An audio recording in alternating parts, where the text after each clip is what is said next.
शुकदेव जी महाभारत के रचयिता वेद व्यास जी के पुत्र थे। उनकी माता का नाम वटिका था। वे बचपन में ही ज्ञान प्राप्ति के लिए वन में चले गए थे। इन्होंने ही राजा परीक्षित को श्रीमद् भागवत पुराण की कथा सुनाई थी।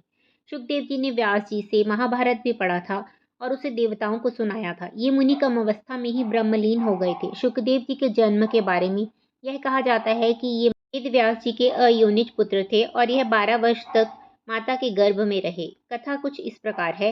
भगवान शिव पार्वती को अमर कथा सुना रहे थे। पार्वती जी को कथा सुनते सुनते नींद आ गई और उनकी जगह पर वहां बैठे एक शुक ने हुंकारी बनना प्रारंभ कर दिया।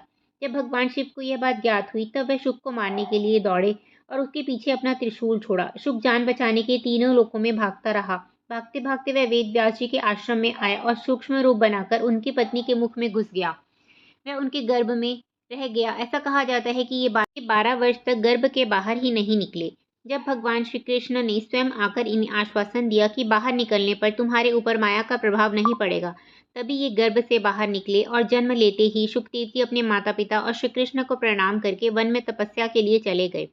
उनकी ऐसी संसार से विरक्त भावनाएं थी, परंतु तल्ले भाव से रोते हुए श्री वेद व्यास जी भी उनके पीछे भागे।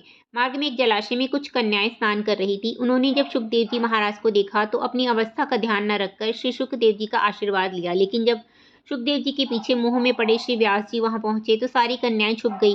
ऐसी संसारिक विरक्ति से शुकदेव जी महाराज ने तप प्रारंभ किया। गर्भ में ही इन्हें वेद, उपनिषद, दर्शन, पुराण आदि का सम्यक ज्ञान हो गया था। श्री व्यास जी के आदेश पर शुकदेव जी माता सीता के पिता जनक जी के पास गए और उनकी कड़ी परीक्षा में उत्तीर्ण होकर उनसे ब्रह्म ज्ञान प्राप्त किया। कहते हैं कि शुकदेव जी अजर अमर हैं और वे समय समय पर श्रेष्ठ पुरुषों को दर्शन देकर उन्हें अपने दिव्य उपदेशों के द्वारा कृतार्थ करते हैं।